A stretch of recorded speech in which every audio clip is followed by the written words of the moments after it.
कहानी की शुरुआत में हमें एसन नाम का एक आदमी दिखाया जाता है। वह पेरिस के लूवर म्यूजियम में अस्थायी रूप से सफाई का काम करता है। दिन में जब सभी लोग म्यूजियम घूमकर चले जाते हैं, तब रात में एसन म्यूजियम साफ करने आता है। इस काम की वजह से उसे म्यूजियम में रखी बहुत कीमती और पुरानी चीजों को पास से देखने का मौका मिलता है। एक रात सफाई करते समय उसकी नजर मोतियों से जड़े एक महंगे हार पर पड़ती है। तभी उसका एक सहकर्मी बताता है कि यह रानी का हार है और अगले हफ्ते इसकी नीलामी होने वाली है। इसकी कीमत इतनी ज्यादा है कि कोई आदमी 1000 साल की सैलरी देकर भी इसे नहीं खरीद सकता। समय कम होने की वजह से एसन दोबारा अपने काम में लग जाता है। अगले दिन वह अपनी पत्नी क्लेयर से मिलता है और अपने बेटे के खर्च के लिए कुछ पैसे देता है। असल में किसी कारण से एसन और क्लेयर अलग रहते हैं। एसन अपनी पत्नी से कहता है कि वह अपने बेटे से मिलना चाहता है। क्लेयर कहती है कि वह शनिवार रात 8 बजे बेटे से मिल सकता है। यह सुनकर एसन बहुत खुश हो जाता है। इसके बाद एसन एक फ्लैट में विंसेंट नाम के आदमी से मिलने जाता है, जिससे उसने पहले पैसे उधार लिए थे। पैसे वापस न करने की वजह से विंसेंट गुस्से में आ जाता है और एसन को मारने लगता है। वह उसे बिल्डिंग से नीचे फेंकने की धमकी भी देता है। तभी एसन उसे एक प्रस्ताव देता है। वह कहता है कि उसके पास एक ऐसा आइडिया है जिससे वे करोड़ों रुपए कमा सकते हैं। यह सुनकर विंसेंट और उसके आदमी थोड़ा शांत हो जाते हैं। फिर एसन उन्हें बताता है कि वह जिस म्यूजियम में काम करता है, वहां एक बहुत कीमती हार रखा हुआ है। म्यूजियम में रानी मारिया का बहुत कीमती हार रखा हुआ है। अगले शुक्रवार को इसे नीलामी में रखा जाना है, लेकिन एसन का प्लान है कि नीलामी से पहले ही उस हार को चुरा लिया जाए। एसन सबको समझाता है कि पूरे म्यूजियम में सीसीटीवी कैमरे लगे हुए हैं, लेकिन क्लीनिंग स्टाफ के लॉकर रूम में कोई कैमरा नहीं होता। इसके अलावा क्लीनर्स के आने जाने का रास्ता अलग होता है। ऊंचे पद पर बैठे लोग आमतौर पर क्लीनर्स पर ज्यादा ध्यान नहीं देते। इसी बात का फायदा उठाकर एसन विंसेंट, केविन और रूडी को क्लीनर बनाकर म्यूजियम में अंदर घुसवाएगा। प्लान के अनुसार विंसेंट और केविन सबसे पहले गार्ड्स को मारेंगे और उनका भेष बदल लेंगे। रूडी अंदर जाकर कंट्रोल रूम के सारे कैमरे बंद कर देगा। जैसे ही कैमरे बंद होंगे, पुलिस को तुरंत अलर्ट चला जाएगा और पुलिस 7 मिनट के अंदर म्यूजियम पहुंच जाएगी। इसलिए उन लोगों को 7 मिनट के अंदर ही हार चुरा कर भागना होगा। भागने के लिए बाहर पहले से ही एक गाड़ी तैयार रखी जाएगी ताकि वे लोग आसानी से फरार हो सकें। प्लान पूरी तरह तैयार होने के बाद वे सभी शुक्रवार का इंतजार करने लगते हैं। शुक्रवार को नीलामी शुरू होती है। देश विदेश से कई अमीर लोग उस हार को खरीदने आते हैं। उन अमीर लोगों के बीच एसन नकली पहचान बनाकर मिस्टर पॉल के रूप में वहां पहुंचता है ताकि वह हार खरीदने वाला दिखे। दूसरी तरफ विंसेंट, केविन और रूडी भी क्लीनर का भेष बनाकर म्यूजियम के अंदर घुस जाते हैं। किसी को भी उन लोगों पर शक नहीं होता। प्लान के मुताबिक विंसेंट और केविन दोनों गार्ड्स को मार देते हैं और उनकी जगह संभाल लेते हैं। इसके बाद वे रूडी को ग्रीन सिग्नल दे देते हैं। रूडी कंट्रोल रूम में जाकर ऑपरेटर को मार देता है और सारे सीसीटीवी कैमरे बंद कर देता है। फिर वह एसन को मैसेज करके इसकी जानकारी दे देता है। उधर नीलामी में उस हार की बोली 42 मिलियन तक पहुंच जाती है। यह बोली खुद एसन ने लगाई होती है, लेकिन समय बचाने के लिए वह अचानक 60 मिलियन की बोली लगा देता है ताकि कोई और उस हार की कीमत बढ़ाने की हिम्मत न कर सके। इतनी बड़ी रकम बोलने के बाद भी किसी को एसन पर शक नहीं होता, क्योंकि उसकी नकली प्रोफाइल में उसकी कुल संपत्ति 576 मिलियन दिखाई गई होती है। इस बीच 2 मिनट बीत चुके होते हैं। रूडी तेजी से बाहर खड़ी गाड़ी में बैठकर भाग जाता है। वहीं एसन नीलामी ऑफिसर के साथ वॉल्ट रूम की ओर जाता है। वहां पहले से ही विंसेंट और केविन गार्ड के भेष में ड्यूटी पर खड़े होते हैं। नीलामी ऑफिसर एसन से कहता है कि पूरा पेमेंट करने के बाद ही हार मिलेगा। इस पर एसन कहता है कि वह पैसे देने से पहले एक बार हार को हाथ में लेकर देखना चाहता है, क्योंकि वह इसके लिए बहुत बड़ी रकम खर्च कर रहा है। नीलामी ऑफिसर वॉल्ट का लॉक खोल देता है और एसन को हार देखने देता है। जैसे ही एसन हार को हाथ में लेता है, विंसेंट और केविन अचानक हमला कर देते हैं। वे एसन और वहां मौजूद 2 अन्य ऑफिसरों के हाथ पैर बांध देते हैं और हार लेकर भाग जाते हैं। असल में विंसेंट और उसके साथियों ने प्लान बनाया था कि वे एसन को धोखा देकर हार खुद लेकर भाग जाएंगे, लेकिन उनका यह प्लान सफल नहीं होता। तेजी से गाड़ी चलाते समय उनका एक्सीडेंट हो जाता है और आखिरकार वे पुलिस द्वारा पकड़ लिए जाते हैं। पुलिस हार भी वापस बरामद कर लेती है। इधर पुलिस की डिटेक्टिव ब्रांच का कैप्टन म्यूजियम पहुंचकर एसन से पूछताछ करता है। कैप्टन को एसन की कंपनी का नाम अजीब लगता है, क्योंकि उसने यह नाम पहले कभी नहीं सुना होता। इस वजह से उसे थोड़ा शक होता है, लेकिन म्यूजियम की अथॉरिटी एसन का समर्थन करती है और कहती है कि एसन ने तो नेकलेस को बचाने की कोशिश की थी। इसी बीच कैप्टन को फोन आता है कि अपराधी पकड़े जा चुके हैं और नेकलेस भी वापस मिल गया है। इसके बाद कैप्टन आदेश देता है कि नेकलेस को लैब में भेजा जाए ताकि यह पता चल सके कि वह असली है या नकली। एसन पर शक करने का कोई पक्का सबूत नहीं होने की वजह से कैप्टन उसे सिर्फ रूटीन पूछताछ के बाद छोड़ देता है। इसके बाद एसन वहां से चला जाता है। रात में वह फिर से क्लीनर बनकर म्यूजियम लौट आता है। सफाई खत्म करने के बाद वह डस्टबिन का कचरा इकट्ठा करके बाहर लाता है। उसी कचरे के बीच से वह असली नेकलेस निकाल लेता है और हार को लेकर हंसते हुए वहां से चला जाता है। असल में पिछली रात जब विंसेंट और केविन ने उस पर हमला किया था, उसी समय एसन ने अपनी जेब में रखे नकली नेकलेस से असली नेकलेस को चुपचाप बदल लिया था। बाद में उसने असली नेकलेस को म्यूजियम के एक डस्टबिन में छुपा दिया था ताकि अगली रात सफाई के समय वह उसे आराम से वापस निकाल सके। ये सच में एक परफेक्ट प्लान था, लेकिन यह प्लान एसन ने एक दिन में नहीं बनाया था। वह पिछले 25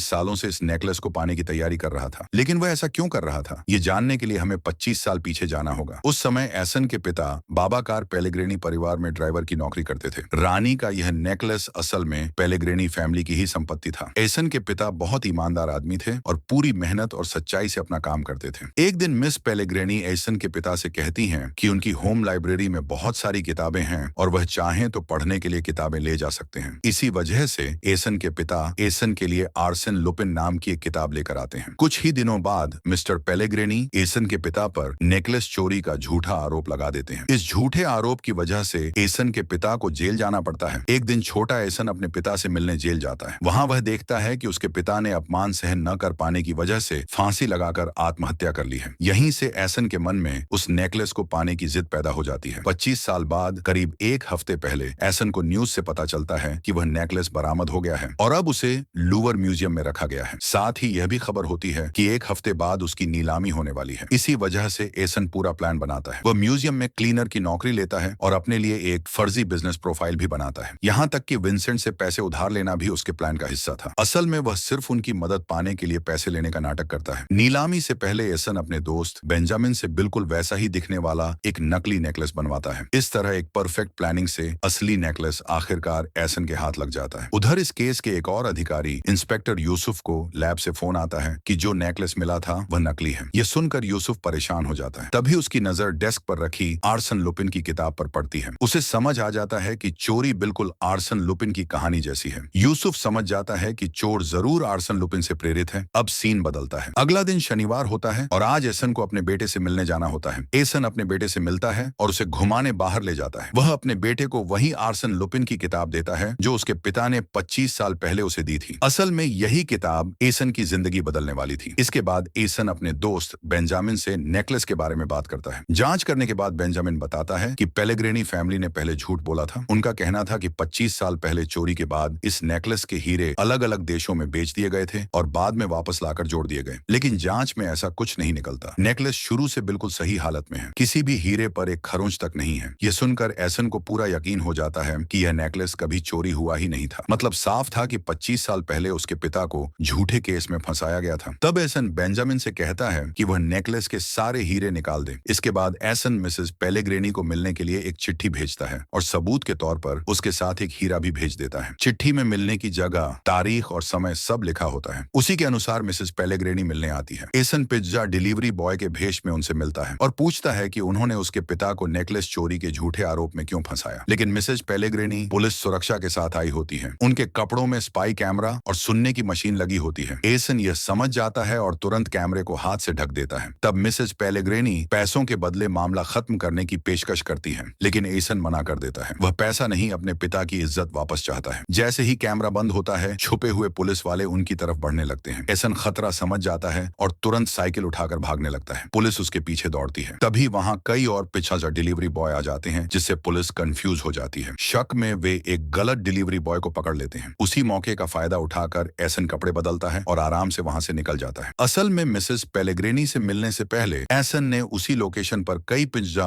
ऑर्डर करवा दिए थे ताकि उसे भागने का मौका मिल सके। आखिर में एसन घर लौटता है और अपने पिता की जेल से लिखी आखिरी चिट्ठी निकालता है जो उनकी मौत से पहले लिखी गई थी। चिट्ठी की आखिरी लाइन में एसन के पिता लिखते हैं कि सच लाइब्रेरी में मिलेगा, लेकिन उन्होंने जानबूझकर लाइब्रेरी शब्द की स्पेलिंग गलत लिखी थी क्योंकि वे स्पेलिंग को लेकर बहुत सावधान रहते थे। इसी से एसन समझ जाता है कि यह कोई कोड मैसेज है। एसन पूरी रात सोचता है और एक नाम निकालता है, ईटीन कॉमेट। यह आदमी पहले एक लाइब्रेरी में काम करता था और जेल में एसन के पिता के साथ ही रहता था। अब भी वह जेल में ही है। शायद वह एसन के पिता के बारे में कुछ जानता हो। एसन उससे मिलना चाहता है, लेकिन वह आदमी बीमार होने की वजह से मुलाकात नहीं कर पाता। फिर भी एसन हार नहीं मानता और खुद जेल जाने का फैसला करता है। दरअसल हाल ही में एसन का एक ममेरा भाई किसी केस में जेल गया था जो दिखने में बिल्कुल एसन के जुड़वा भाई जैसा था। एसन उसी का भेष बनाकर जेल के अंदर चला जाता है और बाहर उसका भाई निकल जाता है। जेल में पहुंचकर एसन कॉमेट के सेल में जाता है, लेकिन पता चलता है कि कॉमेट को जेल के अस्पताल में भर्ती किया गया है। तब एसन चालाकी से दो कैदियों के बीच झगड़ा करवा देता है। वे कैदी एसन के पेट में ब्रश घुसा देते हैं, जिससे उसे भी अस्पताल ले जाया जाता है। अस्पताल में एसन की कॉमेट से मुलाकात हो जाती है। वह उसे अपनी असली पहचान बताता है। कॉमेट बताता है कि एसन के पिता ने उसके पास एक किताब रखवाई थी और कहा था कि अगर कोई आदमी मेरी तलाश में आए तो उसे यह किताब दे देना और कहना कि सारे जवाब इसी किताब में हैं। उसी रात एसन गार्ड्स को रिश्वत देकर कॉमेट के सेल में जाता है और वहां आर्सन लुपिन सीरीज की एक किताब ढूंढ लेता है। अपने सेल में लौटकर जब एसन किताब खोलता है तो देखता है कि उसके पिता ने चाय से कुछ शब्दों को छुपाकर लिखा था। एसन उन शब्दों को जोड़ता है और असली संदेश समझ जाता है। संदेश ये था, मैं निर्दोष हूँ, एनी पेलेग्रिनी ने मुझे फंसाया है। ये सच जानकर एसन के मन में एनी पेलेग्रिनी के लिए गुस्सा और नफरत भर जाती है, लेकिन बदला लेने से पहले उसे जेल से बाहर निकलना जरूरी होता है। इसके लिए वह एक खतरनाक प्लान बनाता है। आर्सन लुपिन के तरीके पर चलते हुए वह फांसी लगाकर आत्महत्या का नाटक करता है। सबको लगता है कि एसन मर चुका है। उसकी लाश को पोस्टमार्टम के लिए एम्बुलेंस में ले जाया जाता है, लेकिन रास्ते में एसन होश में आ जाता है, एम्बुलेंस से उतरता है और भाग निकलता है। इसके बाद एसन एनी पेलेग्रिनी से मिलता है और सीधे सवाल करता है। एनी बताती है कि उससे कहा गया था कि वह एसन के पिता बाबा कार से कन्फेशन पेपर पर साइन करवा ले ताकि कुछ दिनों बाद उन्हें जेल से बाहर निकालने का प्लान बनाया जा सके। इसीलिए एनी ने जेल में जाकर बाबा कार से साइन करवा ली, लेकिन उसे यह नहीं पता था कि उन दोनों के साथ धोखा किया जाएगा। एनी उस पुलिस ऑफिसर का नाम भी बताती है जिसने उस समय केस संभाला था। उसका नाम था गैब्रियल। असल में गैब्रियल ही बाबा कार की मौत का जिम्मेदार था। एसन घर जाकर गैब्रियल के बारे में रिसर्च करता है और पता चलता है कि अब गैब्रियल पुलिस कमिश्नर बन चुका है। हम देखते हैं कि कमिश्नर गैब्रियल अपने परिवार के साथ खुशहाल जिंदगी जी रहा है और उसकी पत्नी से उसका रिश्ता भी बहुत अच्छा है। दूसरी तरफ एसन गैब्रियल की हर हरकत पर सीसीटीवी कैमरों से नजर रख रहा होता है। असल में एसन ने पहले ही गैब्रियल के घर में छुपे हुए कैमरे लगवा दिए थे। एक दिन गैब्रियल ऑफिस में काम कर रहा होता है। एसन आईटी टेक्नीशियन के भेष में उसके पास जाता है और कहता है कि वह कंप्यूटर चेक करने आया है। कंप्यूटर चेक करते समय एसन को एक वीडियो मिल जाता है। यह सुनकर गैब्रियल बहुत गुस्सा हो जाता है, लेकिन एसन शांत रहते हुए कहता है कि वह वीडियो डिलीट कर दे, नहीं तो उसे ऑफिशियल रिपोर्ट करनी पड़ेगी। गुस्से में गैब्रियल कंप्यूटर लैब की ओर जाने लगता है। तभी एसन उसे एक खाली कमरे में ले जाकर बेहोश करने वाला इंजेक्शन लगा देता है। फिर एसन गैब्रियल के फोन की सिम तोड़ देता है और उसे एक बड़े बॉक्स में बंद कर देता है। इसके बाद एसन उस बॉक्स को गाड़ी में रखता है और गैब्रियल का अपहरण कर लेता है। जब गैब्रियल को होश आता है तो वह देखता है कि उसे कुर्सी पर हाथ पैर बांध कर रखा गया है। एसन सीधे सामने नहीं आता। वह पास वाले कमरे से आवाज बदलने वाली मशीन के जरिए बात करता है। स्क्रीन पर एसन अपने पिता बाबा कार की तस्वीरें दिखाता है और गैब्रियल से पूछता है कि क्या वह उन्हें पहचानता है। गैब्रियल कार को पहचान लेता है। तभी 25 साल पुराना फ्लैशबैक दिखाया जाता है। जब गैब्रियल बाबा कार को गिरफ्तार करता है तो वह मिस्टर पेलेग्रिनी से मिलने जाता है। गैब्रियल उनसे कहता है कि बाबा कार का कोई आपराधिक रिकॉर्ड नहीं है। वह एक ईमानदार और मददगार इंसान था। उसे बिल्कुल नहीं लगता कि बाबा कार ने नेकलेस चोरी किया है। गैब्रियल उल्टा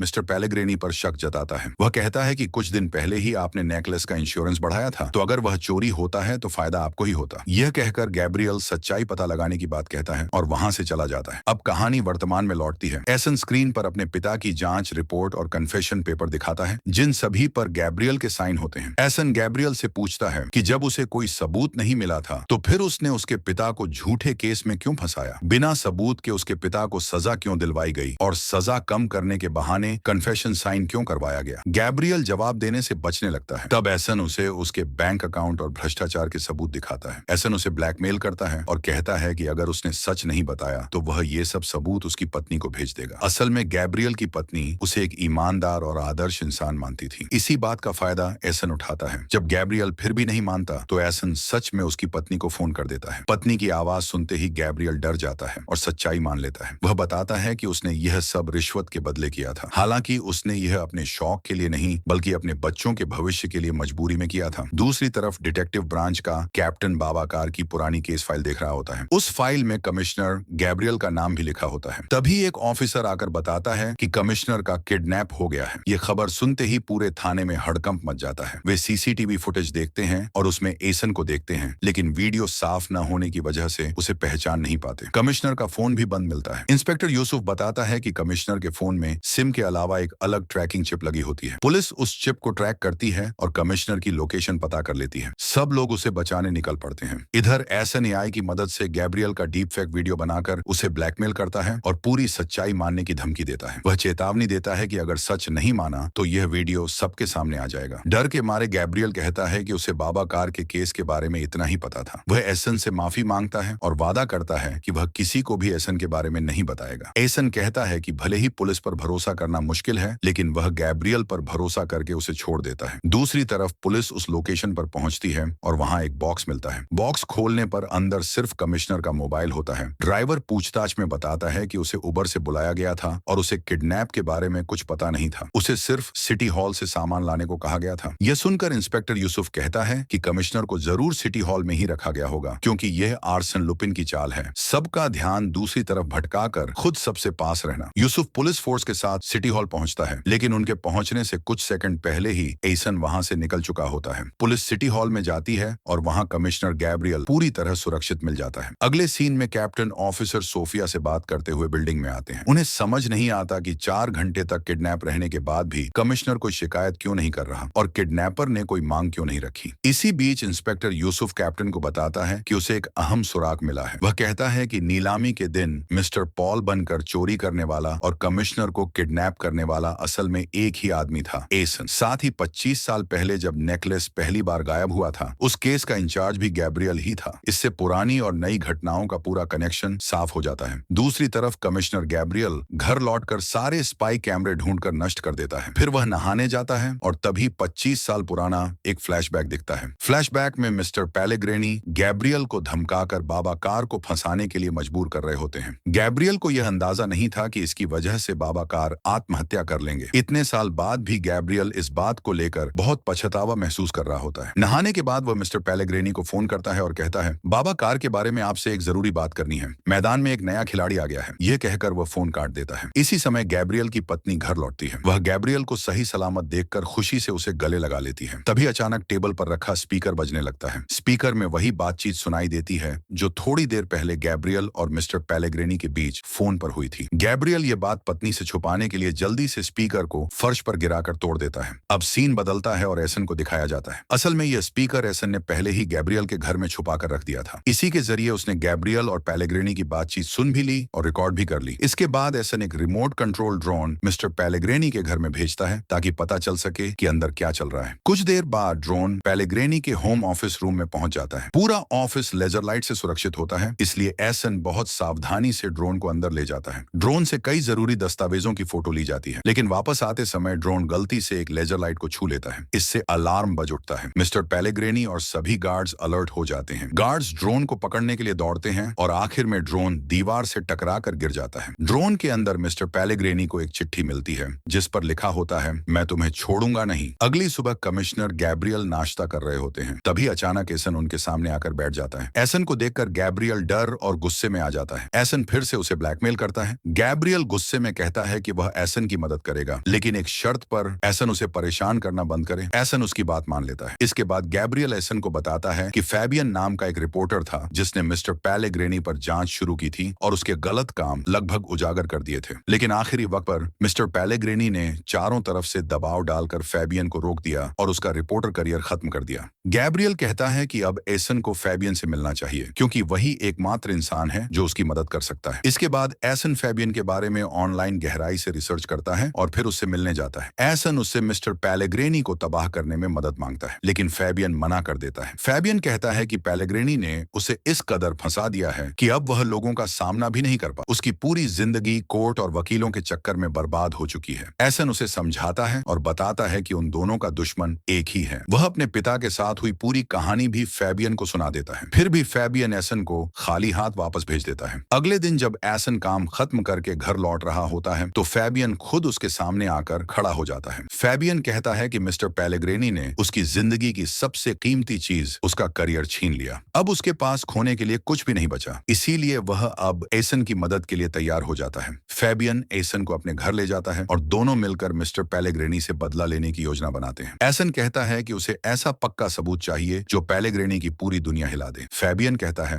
मेरे पास बिल्कुल ऐसा ही सबूत है। इधर पुलिस ब्यूरो में कमिश्नर के किडनैप वाले दिन का सीसीटीवी फुटेज देखकर सॉफ्टवेयर की मदद से एसन का स्केच बनाने की कोशिश की जा रही होती है। कंप्यूटर में एसन के 4 अलग अलग चेहरे दिखाए जाते हैं। उधर फैबियन एसन को ऑब्जर्वर पत्रिका के ऑफिस के सामने ले जाता है जहां वह पहले रिपोर्टर था। वह बताता है कि तीसरी मंजिल के आखिरी कमरे में एक स्टोरेज रूम है। वहां एक बॉक्स रखा है जिस पर लिखा है स्पोर्ट्स 1980। उस बॉक्स के अंदर एक हरा वीडियो कैसेट है। फैबियन खुद वहां नहीं जा सकता क्योंकि उसे ऑफिस में घुसने से रोक दिया गया है, इसलिए यह काम एसन को करना होगा। जैसे ही एसन अंदर जाता है, फैबियन गार्ड को एक नकली फोन कॉल करता है और खुद को इन्वेस्टिगेशन डिपार्टमेंट की नताली बताता है। वह गार्ड से कहता है कि एक इन्फॉर्मर एक जरूरी फाइल लेकर आएगा, उसे सीधे तीसरी मंजिल के ऑफिस में भेज देना। गार्ड भरोसा कर लेता है और एसन को अंदर जाने देता है। एसन आसानी से वीडियो कैसेट ढूंढकर वापस आ जाता है। घर आकर जब वे वीडियो कैसेट चलाते हैं तो फैबियन बताता है कि 1996 में मलेशिया के कुआलालंपुर में एक आतंकी हमला हुआ था, जिसमें 11 लोग मारे गए थे। इनमें से 8 लोग फ्रेंच नागरिक थे। इस हमले की वजह बदला लेना था, क्योंकि एक दलाल हथियारों के सौदे में धोखा दे रहा था और वह दलाल कोई और नहीं बल्कि मिस्टर पेलेग्रिनी था। वीडियो में साफ दिखता है कि पेलेग्रिनी हथियारों का अवैध कारोबार कर रहा है। फैबियन समझ जाता है कि पेलेग्रिनी ने नेकलेस चोरी का झूठा मामला बनाकर और उसके इंश्योरेंस के पैसों से हथियारों का व्यापार किया था। वीडियो से यह साफ पता चलता है कि पेलेग्रिनी द्वारा बेचे गए हथियारों से कुआलालंपुर में फ्रांस की एम्बेसी पर हमला किया गया था। लेकिन एसन पूरा वीडियो इंटरनेट पर अपलोड नहीं करता। वह जानबूझकर सिर्फ एक स्क्रीनशॉट वायरल करता है ताकि पेलेग्रिनी डर जाए। ये स्क्रीनशॉट तेजी से वायरल हो जाता है और सबसे पहले पेलेग्रिनी की बेटी जूलियट तक पहुंच जाता है। जूलियट यह फोटो अपने पिता को दिखाती है। पेलेग्रिनी सब कुछ नकार देता है और कहता है कि यह उसके विरोधियों की साजिश है और कोई उसे फंसाने की कोशिश कर रहा है। लेकिन मामला यही नहीं रुका। जल्द ही मीडिया में भी हंगामा मच जाता है। पेलेग्रिनी मीडिया से भी यही कहता है और धमकी भरे लहजे में बोलता है कि जो भी उसे बदनाम कर रहा है वह सबूत के साथ सामने आए। उसी समय रिपोर्टरों की भीड़ में से फैबियन आगे आता है और माइक लेकर सवाल पूछता है, क्या आपके हाथ अब भी उस आतंकी हमले में मारे गए लोगों के खून से सने हैं मिस्टर पेलेग्रिनी? पेलेग्रिनी गुस्से से कुछ देर फैबियन को देखता है, लेकिन बिना जवाब दिए वहां से चला जाता है। टीवी पर एसन भी यह इंटरव्यू देख रहा होता है। वह सोचता है कि फैबियन ने ऐसा करके खुद को खतरे में क्यों डाल दिया, लेकिन फैबियन के अंदर पेलेग्रिनी के सामने खड़े होने से संतोष और हिम्मत का एहसास होता है। इंटरव्यू के बाद फैबियन वहां से निकल जाता है। उसे एहसास हो जाता है कि पेलेग्रिनी का एक आदमी उसका पीछा कर रहा है। वह रास्ता बदलकर बहुत सावधानी से घर पहुंचता है। घर पहुंचते ही एसन पहले से वहां मौजूद होता है। वह फैबियन को फूल देकर बधाई देता है और मदद के लिए धन्यवाद कहता है। दोनों मिलकर पूरा वीडियो पब्लिश करने का प्लान बनाते हैं। इसके बाद एसन अपने काम पर चला जाता है। अगले सीन में कैप्टन यूसुफ और सोफिया कमिश्नर गैब्रियल के सामने बैठे होते हैं। वे एसन के बनाए गए स्केच दिखाते हैं, जिनमें एसन का चेहरा भी शामिल होता है। लेकिन गैब्रियल साफ कहता है कि इनमें से किसी ने उसका किडनैप नहीं किया। यूसुफ इस बात को नहीं मानता और जोर देकर कहता है कि नेकलेस की चोरी और गैब्रियल के किडनैप के पीछे एक ही आदमी है। यह सुनकर गैब्रियल गुस्से में आ जाता है और कहता है कि दोनों केस को आपस में मत जोड़ो, सिर्फ नेकलेस ढूंढने पर ध्यान दो। वह धमकी देता है कि अगर ऐसा नहीं किया गया तो केस किसी और को ट्रांसफर कर देगा। कैप्टन रिक्वेस्ट करता है तो गैब्रियल कैप्टन और सोफिया को केस में रहने देता है, लेकिन यूसुफ को केस से हटा दिया जाता है क्योंकि वह बहुत जल्दी सच के करीब पहुंच रहा था। इसी बीच एसन मेकअप करके अपना चेहरा बदलता है और एक टीवी टॉक शो में पहुंचता है। उसका मकसद था कि पेलेग्रिनी का पूरा वीडियो लाइव पूरे देश को दिखाया जाए, लेकिन वीडियो चलने से पहले ही पेलेग्रिनी के लो वीडियो के असली हिस्से काट देते हैं। अब उल्टा एसन ही विलेन जैसा दिखने लगता है और ऐसा लगता है कि वह पेलेग्रिनी को झूठा फंसा रहा है। स्थिति समझते ही एसन टीवी ऑफिस से भागने लगता है, लेकिन पेलेग्रिनी के लोग उस पर हमला कर देते हैं। फिर भी एसन सबको हराकर वहां से बच निकलता है। इसी दौरान जूलियट अपने पिता को फोन करती है और कहती है कि उसे शक करने के लिए माफ करें। वह यह भी बताती है कि जो आदमी इंटरव्यू में आया था वह शायद एसन ही था, जो उनके ड्राइवर बाबा कार का बेटा है। वह कहती है कि उसने एसन को नेकलेस की नीलामी वाले दिन भी देखा था। यह सुनकर पेलेग्रिनी चौकन्ना हो जाता है और अपने दुश्मन की पहचान पक्की कर लेता है। उधर टीवी पर यह सब देखकर फैबियन बहुत गुस्से में आ जाता है। तभी उसके दरवाजे पर कोई दस्तक देता है। फैबियन खतरा समझ जाता है। वह दरवाजा खोलने से पहले एसन के लिए कुछ लिख कर छोड़ देता है। तभी पेलेग्रिनी का गुंडा लनाडो आता है। वह फैबियन का गला दबाता है और एसन के बारे में पूछता है। फैबियन कुछ नहीं बताता। गुस्से में लनाडो फैबियन को मार देता है और उसे फांसी पर लटका देता है। कुछ देर बाद एसन फैबियन के घर पहुंचता है और उसकी लटकी हुई लाश देखकर सन्न रह जाता है। तभी उसकी नजर टेबल पर रखी एक किताब पर पड़ती है। एसन किताब और फैबियन के कुत्ते को लेकर घर से बाहर निकलता है। जब वह किताब खोलता है तो उसमें फैबियन का लिखा संदेश मिलता है, यह लड़ाई हमारे अस्तित्व की लड़ाई है। एसन, तुम इस लड़ाई को मत रोकना। दूसरी तरफ इंस्पेक्टर यूसुफ टॉक शो में आए आदमी की स्केच से तुलना करता है और उसे यकीन हो जाता है कि वह आदमी असल में एसन ही था। फैबियन की मौत के बाद उसका कुत्ता बहुत उदास हो जाता है। एसन भी खुद को दोषी मानने लगता है। वह सोचता है कि अगर उसने फैबियन को इस लड़ाई में शामिल नहीं किया होता तो शायद वह जिंदा होता। एसन का दोस्त बेंजामिन उसे समझाता है कि खुद को दोष देना बंद करो। वह याद दिलाता है कि कल एसन के बेटे का जन्मदिन है और उसे परिवार के साथ समय बिताना चाहिए। अगले दिन सुबह जब एसन अपने बेटे से मिलने जा रहा होता है तो उसे महसूस होता है कि कोई उसका पीछा कर रहा है। वह वही आदमी होता होता है जिसने फेबियन को मारा था, लेनार्डो। एसन उसे बचने के लिए भागता है और किसी तरह अपनी पत्नी के घर पहुंच जाता है। एसन अपने बेटे को एक गिफ्ट बॉक्स देता है जिसमें आर्सन लुपिन की ड्रेस, टोपी और सामान होते हैं। जैसे उसके पिता थे वैसे ही बेटा भी आर्सन लुपिन का बहुत बड़ा फैन होता है, इसलिए उसे यह तोहफा बहुत पसंद आता है। एसन सबको जल्दी तैयार होने को कहता है और परिवार के साथ घूमने निकल जाता है। वे लोग ट्रेन से इटवेटे जा रहे होते हैं जो आर्सन लुपिन की यादों से जुड़ी जगह है। ट्रेन में एसन अपने परिवार के साथ बहुत खुश रहता है। इसी दौरान उसकी पत्नी क्लेयर तीनों की एक सेल्फी लेती है। जब एसन वह फोटो देखता है तो ध्यान देता है कि उनकी पीछे वाली सीट पर लेनार्डो बैठा है। एसन नहीं चाहता कि उसके परिवार को कोई खतरा हो, इसलिए वह लेनार्डो का ध्यान भटकाने का फैसला करता है। सबसे पहले वह ट्रेन में ही सबके सामने अपने बेटे का जन्मदिन मनाता है। फिर वह क्लेयर से कहता है कि वह देखे उसे कोई ड्रिंक चाहिए या नहीं और खुद ट्रेन के पीछे की ओर चला जाता है। लेनार्डो उसके पीछे आने लगता है। एसन चालाकी से ट्रेन के एक कर्मचारी की चाबी चुरा लेता है। इसके बाद वह स्टोरेज केबिन की तरफ जाता है और लेनार्डो को भी वहीं आने पर मजबूर कर देता है। स्टोरेज केबिन में दोनों के बीच हाथापाई होती है। आखिरकार एसन लेनार्डो को अंदर बंद कर देता है और बाहर से ताला लगा देता है। फिर वह अपने परिवार के पास लौट आता है, लेकिन कुछ ही देर बाद लेनार्डो फिर से आ जाता है और सीधे एसन के परिवार के बीच बैठ जाता है। वह एसन के बेटे से बातें करने लगता है। ये देखकर एसन समझ जाता है कि अब खतरा बहुत बड़ा है। लेनार्डो से बचने के लिए एसन कैप्टन को एक मैसेज भेजता है। मैं मिस्टर पॉल बोल रहा हूँ, मैं 2 मिनट में ले